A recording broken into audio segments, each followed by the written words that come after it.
I'm Shepard Smith at Fox News World Headquarters in New York City. Good afternoon, good evening in parts of the country. We're moments away now. In fact, the president is about to begin a news conference, which is running about an hour and 15 minutes late. Nonetheless, we're expecting to hear the president take questions on a whole range of very important topics. The president is to face reporters at the State Department, where he's wrapping up a summit of African leaders. This will be the first time the president has taken questions since the shooting rampage in Afghanistan yesterday that killed an American major general. He was the highest-ranking American killed in action in 44 years. Officials say the shooter was an Afghan soldier working side by side with U.S. troops and our NATO partners. This is also the president's first news conference since a truce took effect between Israel and Hamas in Gaza. That ceasefire has, to this moment, held, and talks aimed at reaching a longer truce are now underway in Cairo, Egypt. And then there's Russia. The Defense Secretary Chuck Hagel said today the threat of Russia invading Ukraine has increased, with now 20,000 combat-ready troops standing near the Russian-Ukrainian border. And the Russian government has announced that their President Putin has ordered a ban on all American agricultural imports. That's in response to some pretty tough economic punishments from the United States and European Union over Russia's support of the rebels who are fighting in Ukraine.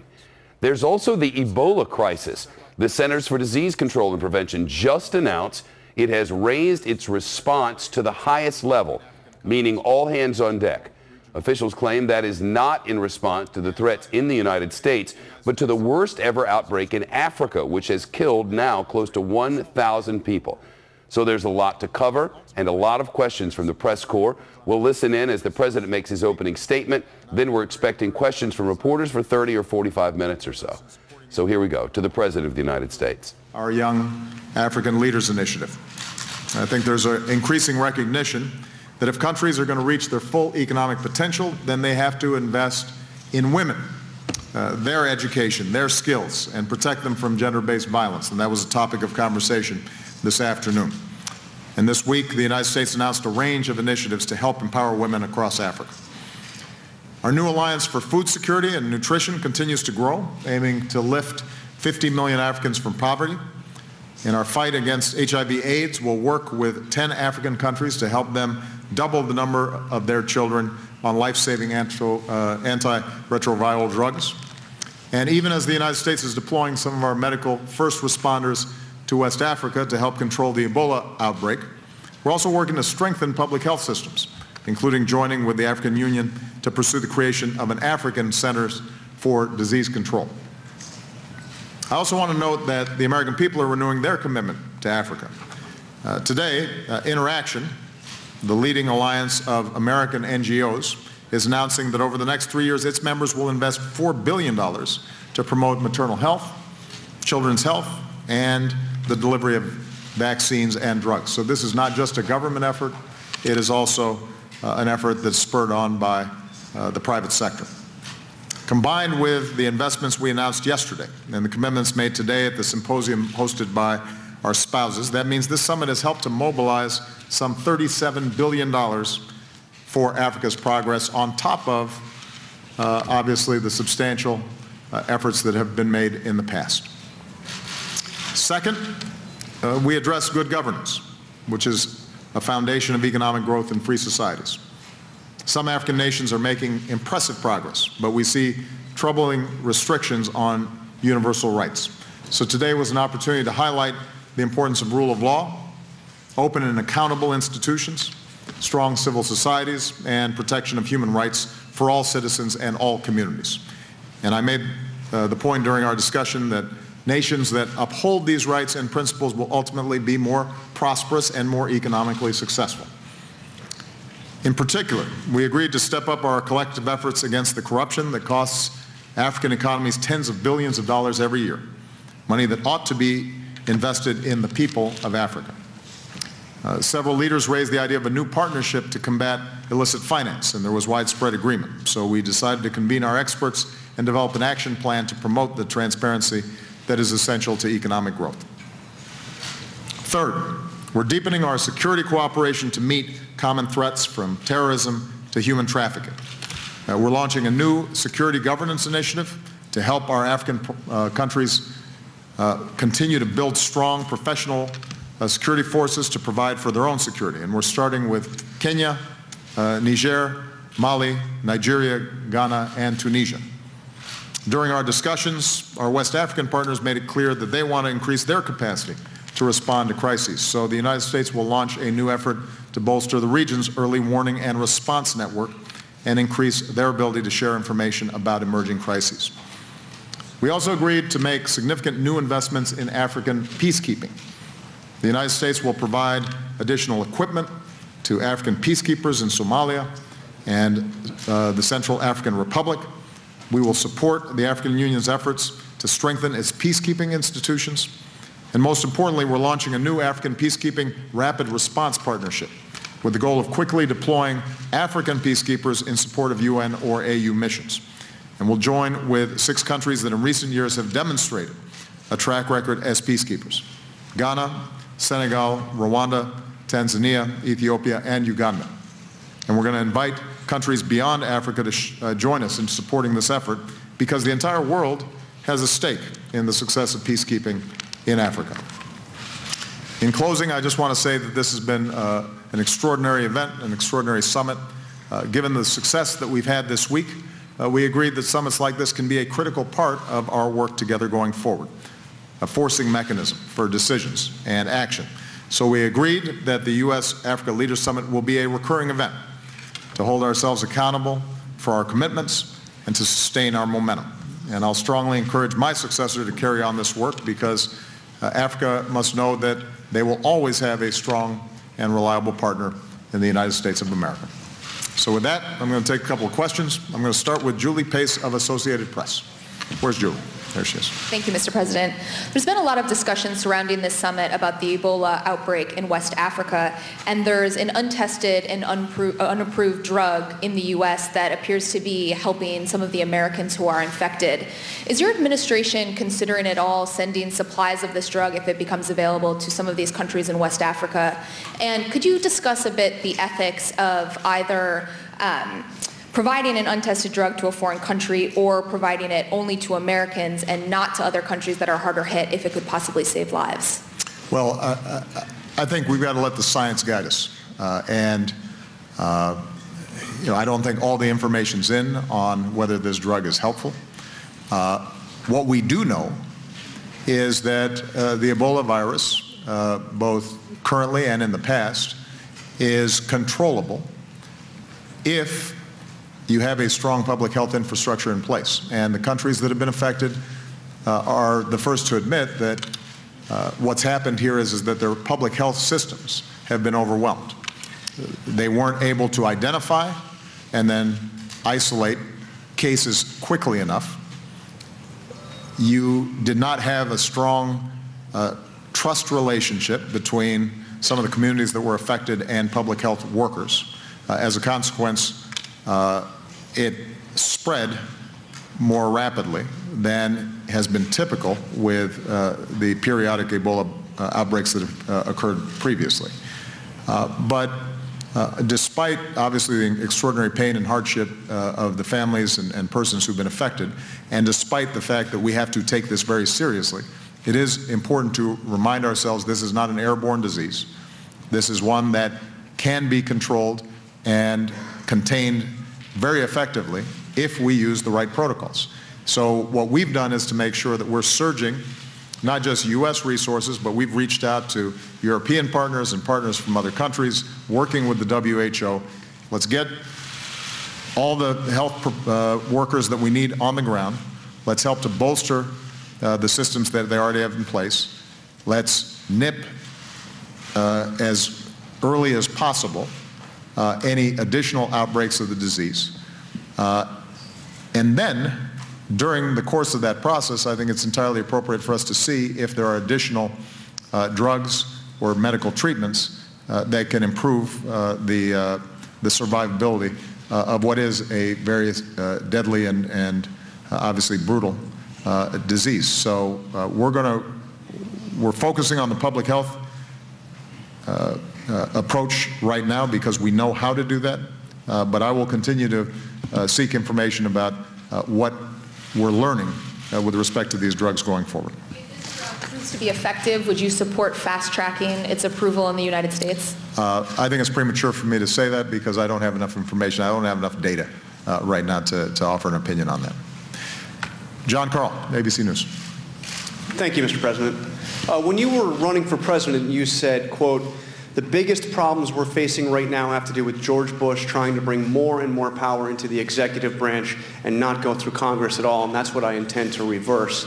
So my question to you, has Congress's inability to do anything significant given you a green light to push the limits of executive power, even a duty to do so, or put another way, does it bother you more to be accused of being an imperial president pushing those limits, or to be accused of being a do-nothing president who couldn't get anything done because you faced a dysfunctional Congress?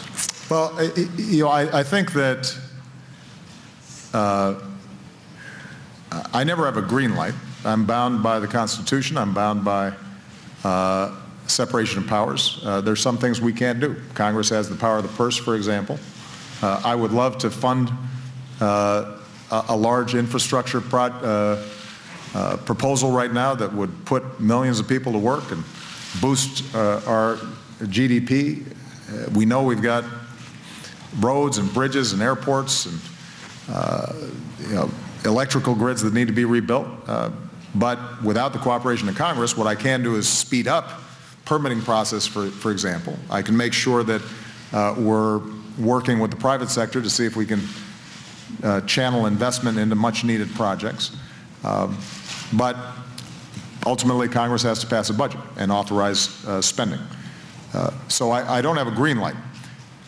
What I am consistently going to do is wherever I have the legal authorities to make progress on behalf of middle-class Americans and folks working to get into the middle class, whether it's by making sure that federal contractors are paying a fair wage to their workers, making sure that women have the opportunity to make sure that they're getting paid the same as men for doing the same job, where I have the capacity to expand some of the student loan programs that we've already put in place so that repayments are a little more affordable for college graduates. I'm going to seize those opportunities, and that's what I think the American people expect me to do. My preference in all these instances is to work with Congress, because not only can Congress do more, but it's going to be longer lasting. And when you look at, for example, congressional inaction, and in particular the inaction on the part of House Republicans when it comes to immigration reform, here's an area where, as I've said before, not only the American people want to see action, not only is there 80% overlap between what Republicans say they want and Democrats say they want, we actually passed a bill out of the Senate that was bipartisan. And in those circumstances, what the American people expect is that despite the differences between the parties, there should at least be the capacity to move forward on things we agree on. And that's not what we're seeing right now. So in the face of that kind of dysfunction, what I can do is scour our authorities to try to make progress. And we're going to make sure that every time we take one of these steps that we are working within the confines of my executive power. But I promise you the American people don't want me just standing around twiddling my thumbs and waiting for Congress to get something done. Even as we take these executive actions, I'm going to continue to reach out to Democrats and Republicans, to the Speaker, to the leadership on both sides and in both chambers to try to come up with formulas where we can make progress, even if it's incremental. Do you believe you have the power to grant work permits to those who are here illegally, as some of your supporters have suggested? What I certainly recognize with respect to immigration reform, and I've said this in the past, is that we have a broken system. It's under-resourced, and we've got to make choices in terms of how we allocate personnel and resources. So if I'm going to, for example, send more immigration judges down to the border to process some of these unaccompanied children that have arrived at the border, then that's coming from someplace else. And we're going to have to prioritize. That's well within our authorities and prosecutorial discretion. My preference would be an actual comprehensive immigration law. And we already have a bipartisan law that would solve a whole bunch of these problems. Until that happens, I'm going to have to make choices. That's what I was elected to do. Margaret Teller, Bloomberg. Thank you, Mr. President. Along the lines of executive authority, Treasury Secretary Jack Lew has previously said that the executive branch of government doesn't have the authority to slow or stop corporate inversions, the practice that you have called distasteful, unpatriotic, et cetera. But now he is reviewing options to do so, and this is an issue that a lot of businesses, probably including some of the ones who are paying a lot of attention to this summit, are interested in. So what I wanted to ask you was, what prompted this apparent reversal? What actions are now under consideration? Will you consider an executive order that would limit or ban such companies from getting federal contracts? And how soon would you like to see Treasury act, given Congress's schedule? Just to review why we're concerned here. You have accountants going to some big corporations, multinational corporations, but that are clearly U.S. based and have the bulk of their operations in the United States. And these accountants are saying, you know what, we found a great loophole. If you just flip your citizenship to another country, even though it's just a paper transaction, we think we can get you out of paying a whole bunch of taxes. Well, it's not fair. It's not right. The lost revenue to Treasury means it's got to be made up somewhere, and that typically is going to be a bunch of hardworking Americans who either pay through higher taxes themselves or through reduced services. And in the meantime, the company is still using all the services and all the benefits of effectively being a U.S. corporation. They just decided that they go through this paper exercise. So there is legislation working its way through Congress that would eliminate some of these tax loopholes entirely. And it's true what Treasury Secretary Lew previously said, that we can't solve the entire problem administratively.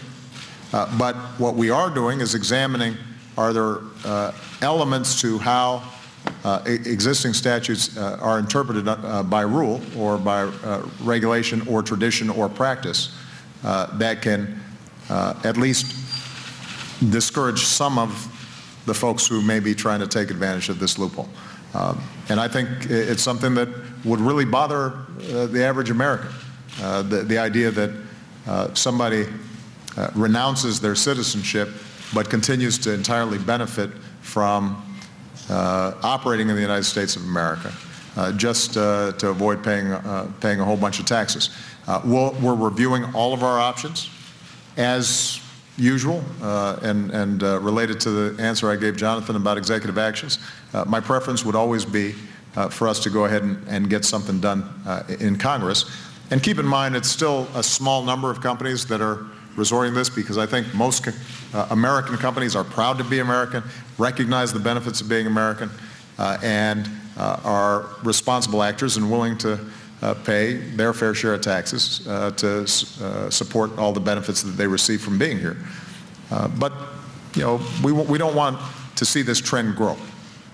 We don't want companies who have up until now been playing by the rules suddenly looking over their shoulder and saying, you know what, some of our competitors are gaming the system and we need to do it too. That kind of herd mentality, I think, is something we want to avoid, so we want to move quickly, as quickly as possible. Just to clarify, the federal contracting seems like an area that you've liked to, it's worked well for you on issues like promoting gay rights or contraception policy. Is it fair to assume that that would, attaching this to federal contractors would be the first thing you would think of? Margaret, I'm not going to announce specifics in dribs and drabs. when we've done a thorough evaluation and we understand what our authorities are, I'll let you know. Chris Jansen, NBC News. Thank you, Mr. President. Russia said today that it is going to ban food and agricultural product imports. That was about $1.3 billion last year. At the same time, Defense Secretary Chuck Hagel said that the massing of troops along the border of Ukraine increases the likelihood of an invasion. Are sanctions not working? Well, we don't know yet whether sanctions are working. Sanctions are working as intended in putting enormous pressure and strain on the Russian economy. That's not my estimation. If you look at the markets and you look at estimates in terms of capital flight, if you look at projections for Russian growth, what you're seeing is that the economy has ground to a halt. Somewhere between $100 and $200 billion of capital flights taking place. You're not seeing a lot of investors coming in new to start businesses inside of Russia. And it has presented the choice to President Putin as to whether he is going to try to resolve the issues in eastern Ukraine through diplomacy and peaceful means, recognizing that Ukraine is a sovereign country and that it is up ultimately to the Ukrainian people to make decisions about their own lives, or alternatively continue on the course that he's on, in which case he's going to be hurting his economy and hurting his own people over the long term. And in that sense, we are doing exactly what we should be doing.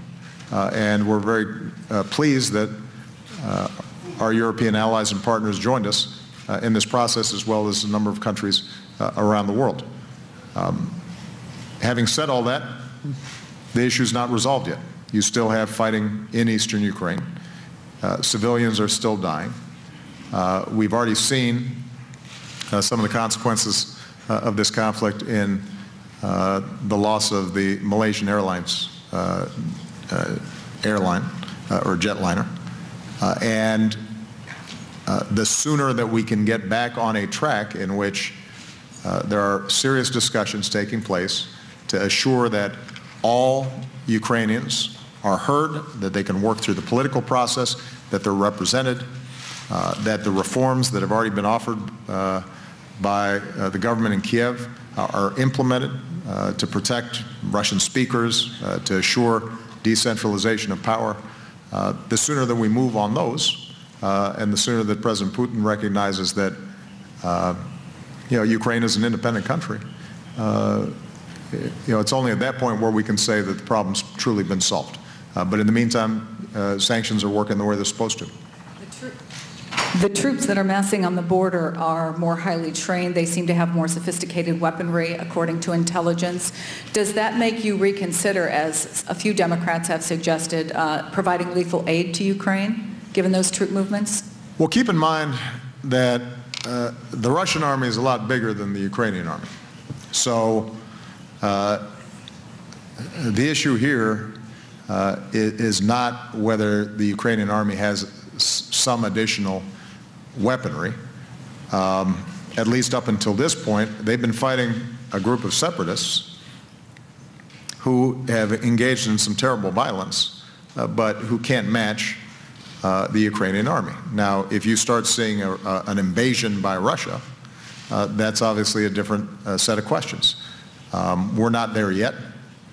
What we have been doing is providing a whole host of assistance packages to the Ukrainian government and to their military. And we will continue to work with them to evaluate on a day-by-day, week-by-week basis what exactly they need in order to be able to defend their country and to deal with the separatist elements that currently are being armed by Russia. But the best thing we can do for Ukraine is to try to get back on a political track. David Ojito, The Standard. Thank you, Mr. President. You've been hosting African kings, prime ministers, and presidents for the last 3 days. But back home in Africa, media freedom is under threat. The work of journalists is becoming increasingly difficult. In Egypt, our Al Jazeera colleagues are in jail. In Ethiopia, dozens of journalists are in prison. In Kenya, they have passed very bad laws targeting the media. What can the international community do to ensure that we have a strong media in Africa, and more importantly, to secure the release of the journalists who are behind bars? And two, so many countries in Africa are facing threats of terror. I'm glad you've mentioned a few measures you're going to take. But what can the international community do also to neutralize terror threats in Mali, Cameroon, Nigeria, Kenya? Could that be the reason you have skipped Kenya in your visits to Africa? Thank you. I'm sorry, what was the last part of the question? Could the terror threats be the reason you have skipped Kenya in your visits to Africa? Oh, no. Well, first of all, with respect to journalists and the media, the last session that we had on good governance emphasized that good governance means everybody has a voice, that government is transparent and thereby accountable. And even though leaders don't always like it, the media plays a crucial role in assuring people that they have the proper information to evaluate the policies that their leaders are pursuing. And so we have been very consistent in pushing governments, not just in Africa, but around the world, to respect the right of journalists to practice their trade as a critical part of civil society and a critical part of any democratic norm. The specific issue of the Al Jazeera journalists in Egypt, we've been clear both publicly and privately that they should be released. And we have been troubled by some of the laws that have been passed around the world that seem to restrict the ability of journalists to pursue stories or write stories. We've also been disturbed by efforts to control the internet. Part of what's happened over the last decade or two is that the new media, new technology, allow people to get information that previously would have never been accessible or only to a few specialists. And now people can punch something up on the internet and pull up information that's relevant to their own lives and their own societies and communities. So we're going to continue to push back against these efforts, as is true on a whole range of issues. And I've said this in the past. Many times we will work with countries even though they're not perfect on every issue. And we find that in some cases engaging a country that generally is a good partner but is not performing optimally when it comes to all the various categories of human rights, that we can be effective by working with them on certain areas and criticizing them and trying to elicit improvements in other areas. And even among countries that generally have strong human rights records, there are areas where there are problems. That's true of the United States, by the way. So the good news, and we heard this in the summit, is that more and more countries are recognizing that in the absence of good governance, in the absence of accountability and transparency, that's not only going to have an effect domestically on the legitimacy of a government, it's going to have an effect on economic development and growth. Because ultimately, in an information age, open societies have the capacity to innovate and educate and move faster and be part of the global marketplace more than closed societies do over the long term. I believe that. Now, with respect to terrorism, I think there's uniform concern of terrorist infiltration in many countries throughout Africa. Obviously, this is a concern that we have globally.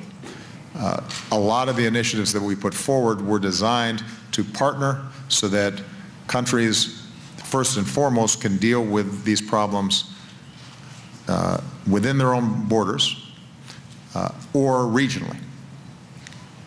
And the United States doesn't have a desire to expand and create a big footprint inside of Africa. What we do want to make sure we can do is partner with the African Union, with ECOWAS, with individual countries to build up their capacity. And one of the encouraging things in the sessions was a recognition that fighting terrorism also requires security forces that are professional, that are disciplined, that themselves are not engaging in human rights violations, that part of the lesson that we've all learned about terrorism is that it is possible in reaction to terrorism to actually accelerate the disease if the response is one that alienates populations or particular ethnic groups or particular religions. And so the work that we're doing, including the security initiatives that I announced today, I think can make a big difference in that direction. It's not just a matter of us providing better equipment or better training. That's a part of it. But part of it is also making sure that these security forces and the intelligence operations are coordinated and professional and are not alienating populations. The more we do that, the more effective we can be. Last point I'll make is on good governance.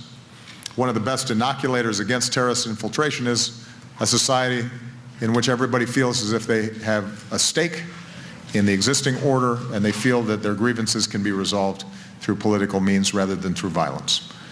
And so that's just one more reason why good governance has to be part of the recipe that we use for a strong, stable, and prosperous Africa. Last question, Jerome Cartilia. Thank you, Mr. President. Earlier today, Israeli Prime Minister described the Gaza operation as justified and proportionate. Do you agree with these two words? And Israel and Hamas seems to be at odds over prolonging the ceasefire. Are you hopeful a true ceasefire can be achieved? And what exact role can the U.S. play in the current talks going on in Cairo? I have said from the beginning that no country would tolerate rockets being launched into their cities. And as a consequence, I have consistently supported Israel's right to defend itself, and that includes doing what it needs to do to prevent rockets from landing on population centers, and more recently, as we learned, preventing tunnels from being dug under their territory that can be used to launch terrorist attacks. I also think it is important to remember that Hamas acts extraordinarily irresponsibly when it is deliberately siting rocket launchers in population centers, putting populations at risk because of that particular military strategy. Now, having said all that, I've also expressed my distress at what's happened to innocent civilians, including women and children, during the course of this process, and I'm very glad that we have at least temporarily achieved a ceasefire. The question now is how do we build on this temporary cessation of violence and move forward in a sustainable way. We intend to support the process that's taking place in Egypt. I think the short-term goal has to be to make sure that rocket launches do not resume, that the work that the Israeli government did in closing off these tunnels has been completed, and that we are now in the process of helping to rebuild a Gaza that's been really badly damaged as a consequence of this conflict. Long term, there has to be a recognition that Gaza cannot sustain itself permanently, closed off from the world, and incapable of providing some opportunity, jobs, economic growth for the population that lives there, particularly given how dense that population is, how young that population is. We're going to have to see a shift in opportunity for the people of Gaza. I have no sympathy for Hamas. I have great sympathy for ordinary people who are struggling within Gaza. And the question then becomes, can we find a formula in which Israel has greater assurance that Gaza will not be a launching pad for further attacks, perhaps more dangerous attacks as technology develops into their country. But at the same time, ordinary Palestinians have some prospects for an opening of Gaza so that they do not feel walled off and incapable of pursuing basic prosperity. I think there are formulas that are available, but they're going to require risks on the part of political leaders. They're going to require a slow rebuilding of trust, which is obviously very difficult in the aftermath of the kind of violence that we've seen. So I don't think we get there right away. But the U.S. goal right now would be to make sure that the ceasefire holds, that Gaza can begin the process of rebuilding, and that some measures are taken so that the people of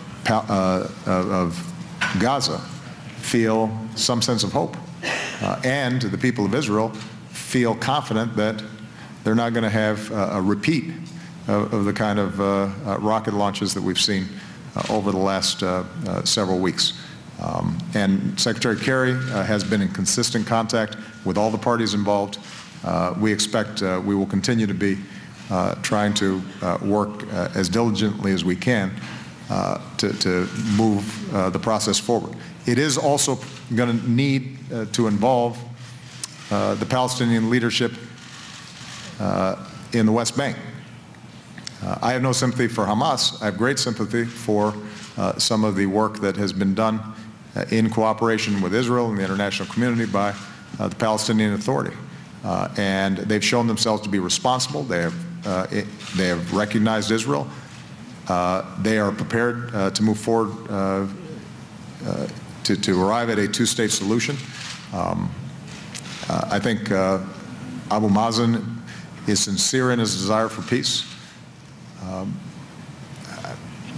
But they have also been weakened, I think, during this process. The populations in the West Bank may have also lost confidence or lost a sense of hope in terms of how to move forward. We have to rebuild that as well. They are the delegation that's leading the Palestinian negotiators. My hope is that we'll be engaging with them to try to move what has been a very tragic situation over the last several weeks into a more constructive path. All right? Thank you very much, everybody, and thank you all who participated in the Africa Summit. It was an outstanding piece of work, and I want to remind folks, in case they've forgotten, of the incredible young people who participated in our Fellows program. We're very proud of you, and we're looking forward to seeing all the great things that you do when you go back home. All right? Thank you. The president speaking at the conclusion of an Africa Summit being held in Washington. He mentioned 60 or so leaders from across the continent there discussing ways to move forward, and also answering some reporters' questions on some of the pressing news items of the day domestically and around the world. If news was made, though, in this news conference, I think I missed it. Wendell Golders at the White House. Was there something new of substance, Wendell? Well, Shep, I think we need to look at the questions in light of an NBC Wall Street Journal poll. There were not a lot of questions about the summit itself, but this poll that came out today suggests Americans don't buy the president's claim that the economy's engines are now revving. 60% dissatisfied with the state of the economy. 70% blame the inability of elected officials to get things done in Washington. The president was asked, in light of some of his criticism of the George W. Bush administration, whether he feels for exceeding or boosting executive power, whether he feels the refusal of House Republicans to work with him gives him a green light for a sort of imperial presidency. He denied it. He said the Congress still has the power of the purse. He says Americans expect differences between parties, that the Democrats and Republicans should be able to at least move forward on the things they agree on. But one pollster says the results of the NBC poll suggest Americans have moved beyond asking elected officials to feel our pain. They are now saying you are causing that pain. And on foreign policy, with only 36% of the respondents approving of the president's handling of foreign policy, he was asked about the situation in Ukraine and the Russian sanctions. Russia today saying it's going to ban all imports of U.S. agricultural products. He was asked whether that's working. He said, we're going to have to wait. The Russian economy has ground to a halt, but he'd prefer to keep things on a diplomatic path. And in the Middle East, the president says he has no sympathy for Hamas, but great sympathy for the people of the west of Gaza. And he simply said that we're going to have to hope the ceasefire holds and continue to push on a way to help the people of Gaza and not Hamas. Shepard? Wendell Goler with a wrap for us from the White House this evening. Wendell, it's good to see you, and thanks very much. That wraps up our coverage of the president's news conference this afternoon from Washington. I'll see you tomorrow on our West Coast Noon News. Noon West Coast time tomorrow. Shepard Smith reporting on the Fox News channel on satellite and cable. Stay tuned to this Fox channel for continuing coverage. I'm Shepard Smith, Fox News, New York. This has been a Fox News Special Report.